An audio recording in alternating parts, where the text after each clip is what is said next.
Good morning. I'm joined today by FBI Director Chris Wray, the U.S. Attorney for the Eastern District of Virginia, Zach Terwilliger, and the Acting Assistant Director in charge of the Washington Field Office, James Dawson. We are here to announce the indictment of Alexander Cote and Al-Shafee al-Sheikh. Cote and al-Sheikh were members of the notoriously brutal ISIS hostage-taking cell that became known as the Beatles, a name their captives gave to them because of their British accents. The defendants are charged with terrorism offenses related to hostage-taking and killing of 4 Americans, as well as citizens of Great Britain and Japan. For over a year, Cote and al-Sheikh were held in Iraq by the U.S. military under the law of armed conflict. I'm pleased to confirm that they are now in FBI custody and will soon appear in federal court in the Eastern District of Virginia. Today is a good day, but it is also a solemn one. Today, we remember the 4 innocent Americans whose lives were taken by ISIS.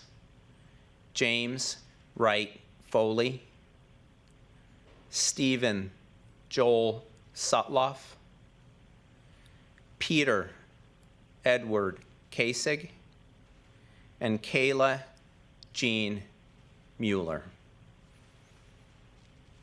Many around the world are familiar with the barbaric circumstances of their deaths. But we will not remember these Americans for the way they died. We will remember them for the way they lived their good and decent lives. James Foley was a print and video journalist who was covering the civil war in Syria. He had previously served as a conflict zone correspondent in Iraq and then in Libya. James was a former elementary school teacher. Stephen Sotloff was a journalist who covered the Middle East and was in Syria reporting on the refugee crisis. According to a longtime friend, he was drawn to the region to, quote, give a voice to the people who didn't have one, close quote. Stephen was the grandson of Holocaust survivors who inspired him to be that voice. Peter Kasich was in Syria working for a humanitarian organization that he founded to deliver food and medical aid to the refugees. He had previously served as an elite airborne ranger in the U.S. Army, which included service in Iraq. Kayla Mueller was a humanitarian aid worker and human rights activist who, inspired by her faith, devoted much of her young life to serving those in need both at home and abroad. As President Trump shared during his 2020 State of the Union address, the American warriors who conducted the military operation that resulted in the death of ISIS leader Abu Bakr al-Baghdadi were so inspired by Kayla that they named the mission Task Force 814, a reference to August 14th, Kayla's birthday. Today's announcement is the result of many years of hard work in the pursuit of justice for these Americans. We have been inspired by their memories and moved by the determination and grit of their families. Families which will never rest until justice is done. To them, I say this, neither will we. Although we cannot bring back your children, we will do all that we can, obtain justice for them, for you, and for all Americans. As for Cote and al-Sheikh, like many other terrorists before them, they have underestimated the American resolve to obtain justice for our fellow citizens who are harmed or killed by terrorists anywhere in the world. These men will now be brought before a United States court to face justice for the depraved acts alleged against them in the indictment. As for their ringleader, Mohammed Emwazi, infamously known as Jihadi John, he faced a different kind of American resolve, the mighty reach of our military, which successfully targeted him in an airstrike several years ago. My message to other terrorists is this: if you harm an American, you will face the same fate as these men. You will face American arms in the battlefield. And if you survive that, you will face American justice in an American courtroom and the prospect of many years in an American prison. Either way, you will never live in peace. You will be pursued to the ends of the earth. No matter how long it takes, we will never forget We will never quit. To the American people, today's announcement is a reminder of the threat that we continue to face from radical Islamic terrorism. These terrorists despise the freedoms and the way of life we cherish and are hell-bent on imposing their ideologies on a world that continues to reject them. Although our nation faces a variety of national security threats from many quarters, we will not relent in our efforts to protect America and her citizens from the threat posed by terrorists. Today's announcement would not have been possible without the relentless effort of countless dedicated prosecutors, agents, and analysts who are the bedrock of the Department of Justice. I want to thank the prosecutors from the U.S. Attorney's Office of the Eastern District of Virginia, from my own National Security Division, and all of the many FBI agents and analysts who have worked tirelessly on this case. I also want to thank the Office of International Affairs and the United States Attorney's Office for the Southern District of New York, both of which assisted with important aspects of this investigation. The Attorney General wanted me to convey that the support of the United Kingdom's Home Secretaries, Sajid Javid and Priti Patel, was critical to moving this investigation and prosecution forward, and he extends his sincerest gratitude for their unwavering commitment to the pursuit of justice in this case. We also want to thank all of our international partners who have come forward thus far with evidence, and I would encourage any others with evidence to come forward as well. We understand that the justice we seek in this case will extend to many people in numerous other countries around the world, and we humbly and enthusiastically accept that responsibility. We all have our part to do our part in confronting and defeating ISIS. Just last week, the department announced our significant successes in repatriating and prosecuting a number of U.S. citizens who went to Syria to join and support ISIS and were detained by the Syrian Democratic Forces. The United States has been a leader in taking responsibility for its citizens who left to join ISIS. And as the case we are announcing today highlights, when we have the evidence to do so, we will also take responsibility for prosecuting those non-U.S. citizens who have injured or killed Americans anywhere in the world. If you have American blood in your veins or you have American blood on your hands, you will face American justice. This department has successfully prosecuted hundreds of defendants since 9/11 for terrorism-related offenses in our federal courts, and we will continue to do so. Finally, I want to acknowledge the Departments of State and the Department of Defense. We will continue to work together with them and our other partners in the U.S. government to combat the scourge of terrorism. The step we take today is just that, a step. But it is a big step, and I can assure you that the women and men of the Department of Justice will not stop until justice is won. Thank you. Director Wray.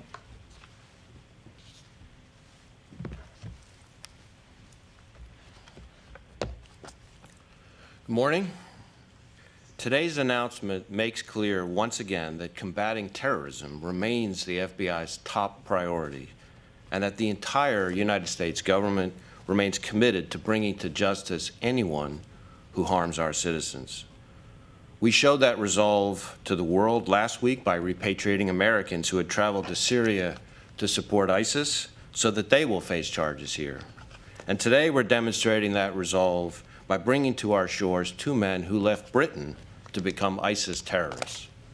Now they're going to face justice in an American court of law for crimes against American citizens.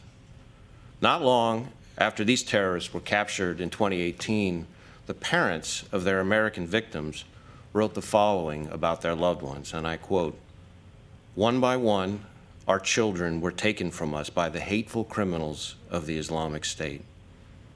Jim, Stephen, Peter, and Kayla were like so many of your own sons and daughters. They were four unique, passionate young Americans, and all risked their lives pursuing a greater good. The families of those victims have suffered the painful loss of their loved ones at the hands of brutal killers. And while their pain may never fully subside, today, with the announcement of this indictment, we're beginning to bring them the justice they deserve. But we owe these families more than justice. We owe them our gratitude. And I say that because their advocacy for their loved ones has led to positive changes in how our government supports and partners with victims' families. One of those changes was the creation a few years ago of the Hostage Recovery Fusion Cell.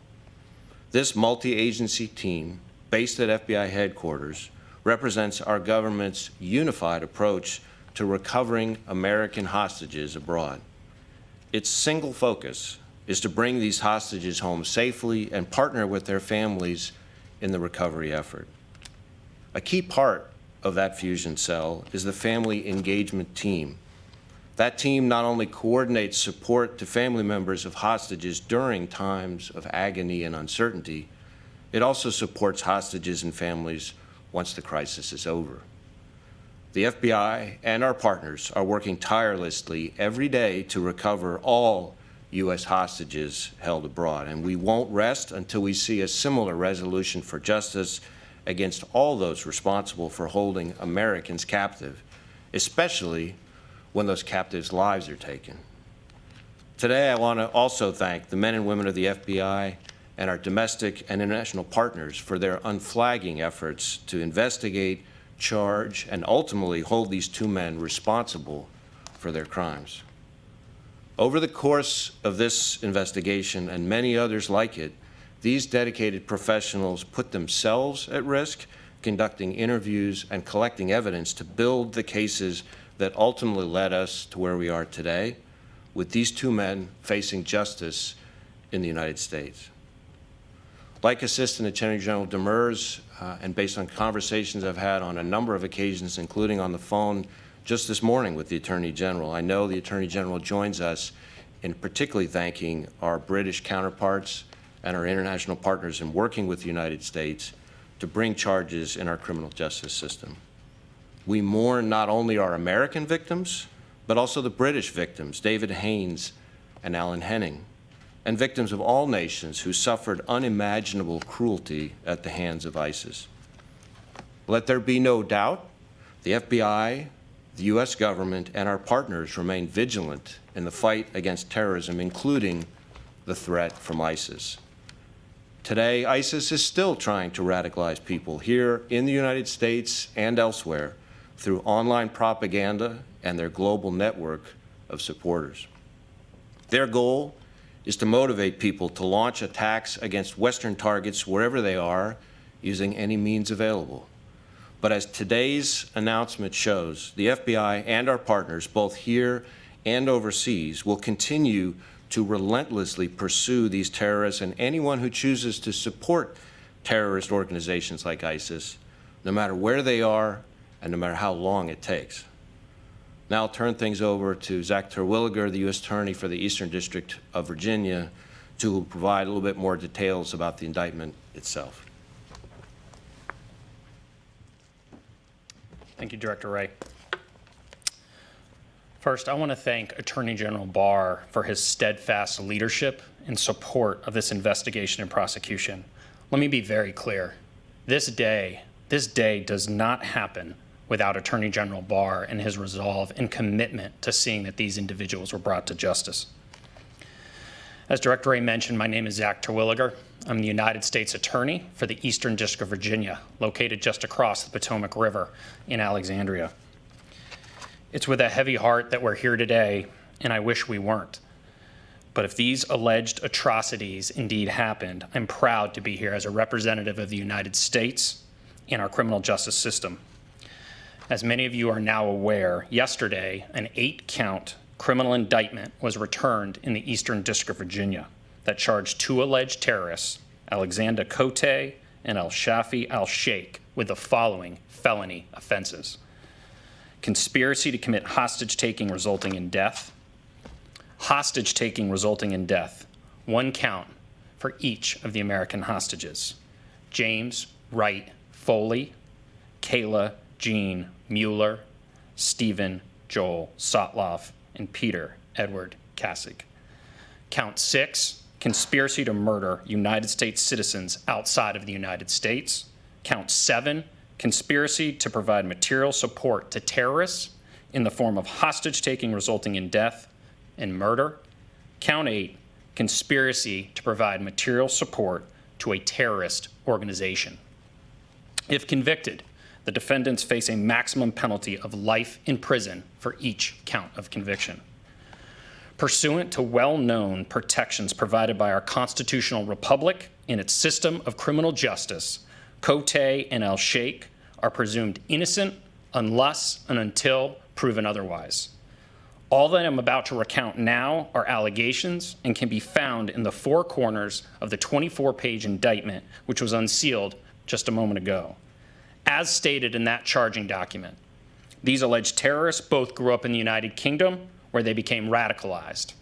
Their role within the ISIS terrorist organization was that of being part of a brutal hostage-taking scheme by which American, European, and Asian citizens were taken hostage from approximately 2012 to 2015. Their alleged criminal acts include conspiring to commit hostage-taking resulting in death and conspiring to murder American citizens James Foley, Kayla Mueller, Steven Sotloff, and Peter Kassig. As part of the conspiracy, their vicious acts and those of co-conspirators Mohammed Emwazi and CC1 are alleged to include the following: forced witnessing of murders, mock executions, shocks via electric taser, beatings, amongst other brutal acts. Also a well-established principle in American jurisprudence, co-conspirators, like these defendants, may be held liable for the foreseeable acts of their co-conspirators, such as Emwazi, that took place during the course of the conspiracy.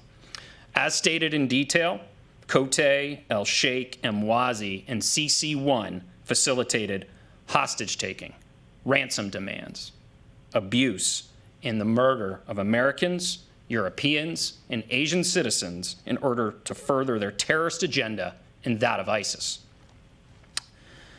The brutal acts of beheading were captured by the ISIS media propaganda machine and disseminated to achieve their aims of jihad.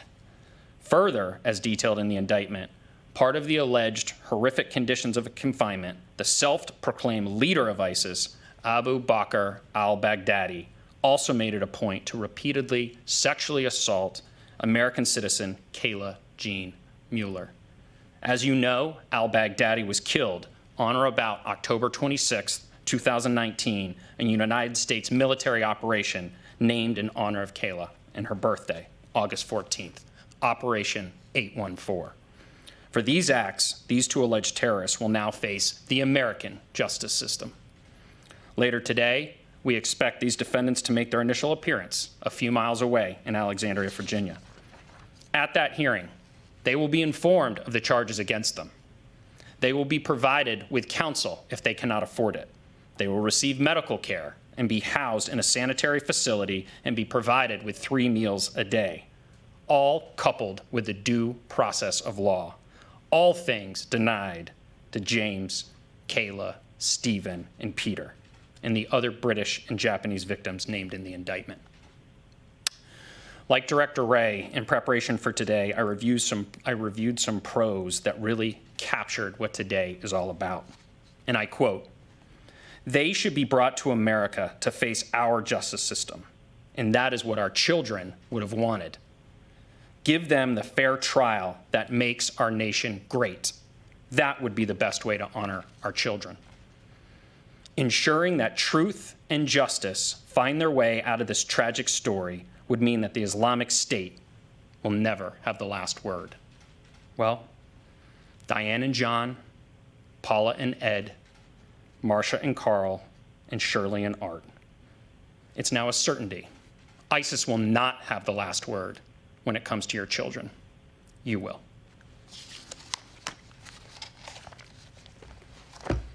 Attorney General Demers.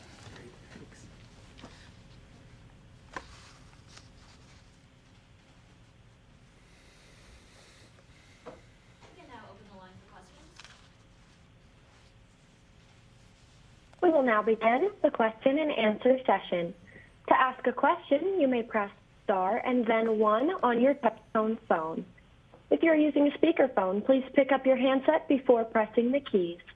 To withdraw your question, please press star, then 2.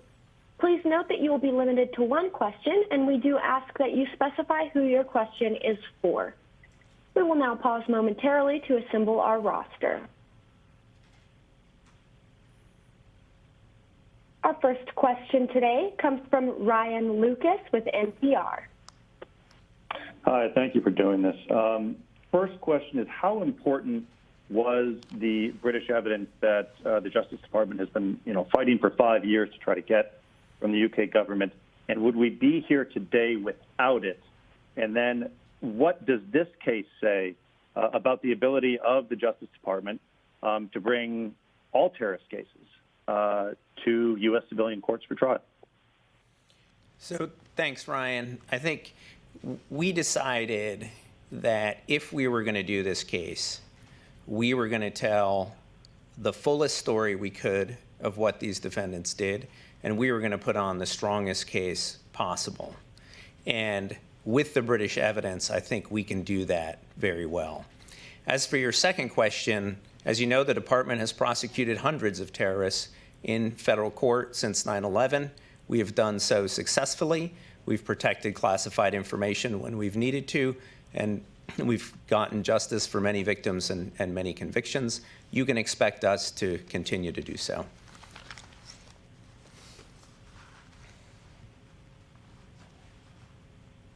And our next question comes from Pete Williams with NBC.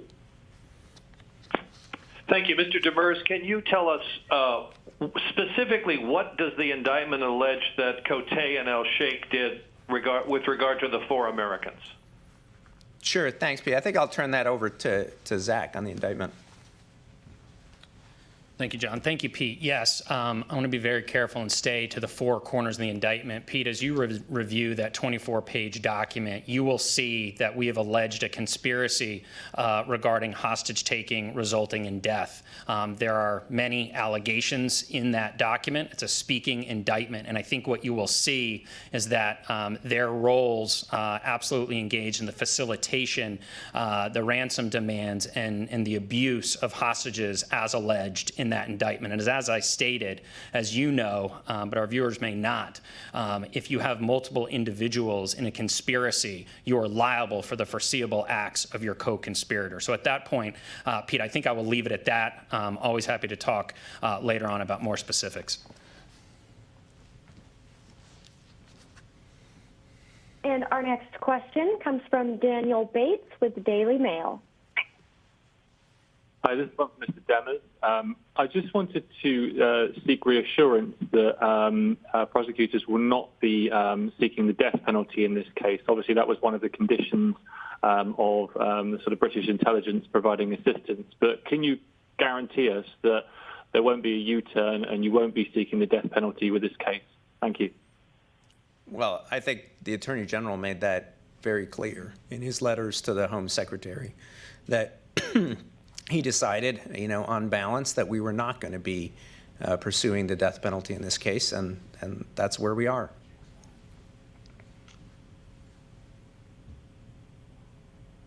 Our next question comes from Eric Tucker with the Associated Press. Hi, everyone. Thank you so much for doing this. John and Zach, I guess this question might be best directed at you. Can you talk a little bit about the interaction with the family members over the last year in terms of how important their wishes were in terms of bringing these 2 individuals to justice and the nature of the conversations you had with them? Sure. I mean, look, I think everyone on this stage has met with the families. I know the director and I did together some time ago. We listen very carefully to the voices of the family. We weigh their views very seriously. Ultimately, we have to make our own judgment about whether we can bring a case of this nature, but the family's views were critical to our thinking on this case. And, as the director said, and as Zach said, we're very grateful for their continued advocacy for their children and for the continued attention that they've brought to this case, for their advocacy not just in this country, but also in the UK and in other countries in helping make this the strongest case we can. Just briefly, thanks for the question, Eric. And Yes. our last question comes from Jake Gibson with Fox News. Thanks for doing the call. Thanks for taking my question. Number one, I just kind of have a two-parter. Number one, is it simply because in other cases like this, you may seek the death penalty? Is that not happening in this case simply because that was a UK demand for their cooperation, number one? And number two, was there any thought from European nations or the UK that they would like to try this case on their own because they also have victims? I mean, ultimately, why did it end up here? Thank you.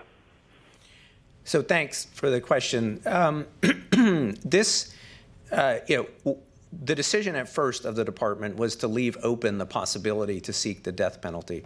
There's a whole process for doing that, and obviously that's a process that we never undertook because the Attorney General decided that we should provide the death penalty assurance in order to get the British evidence and see that justice could be done more expeditiously than if we had to continue to litigate this issue in the courts in the United Kingdom. We never got there in terms of determining whether we would seek the death penalty or not. The decision was to try to keep the option open at first, but ultimately that didn't work. As for why other countries are not doing this case and we're doing it, maybe that's a better question for them. But as I said in my remarks here, when we have American victims, we are very willing to do these cases. Just to add one thing on that. As far as the other countries, one of the things that the FBI works very hard at, and in this case our Washington field office had the extraterritorial responsibility, is to work very closely with our counterparts from all these other nations, both in terms of developing evidence for our own cases, but in some cases providing assistance to them as they build their own. And we work very closely with each other, and that's an important part of the international cooperation that exists on these kinds of cases because we're all facing attacks against our citizens from ISIS. And we hope that many of those nations will be able to bring cases cases against their citizens as we go forward. Thanks. Just Zach Terwilliger again, just to respond to Eric Tucker's question regarding the victims. One thing I want to make clear, we utilize in the Eastern District of Virginia, as do the vast majority of U.S. attorneys' offices, a victim-centric approach. The victims and their families in this case are what's driving our pursuit of justice. That's who we represent, the people of the United States. So I look forward to a close relationship with the families as this process moves forward.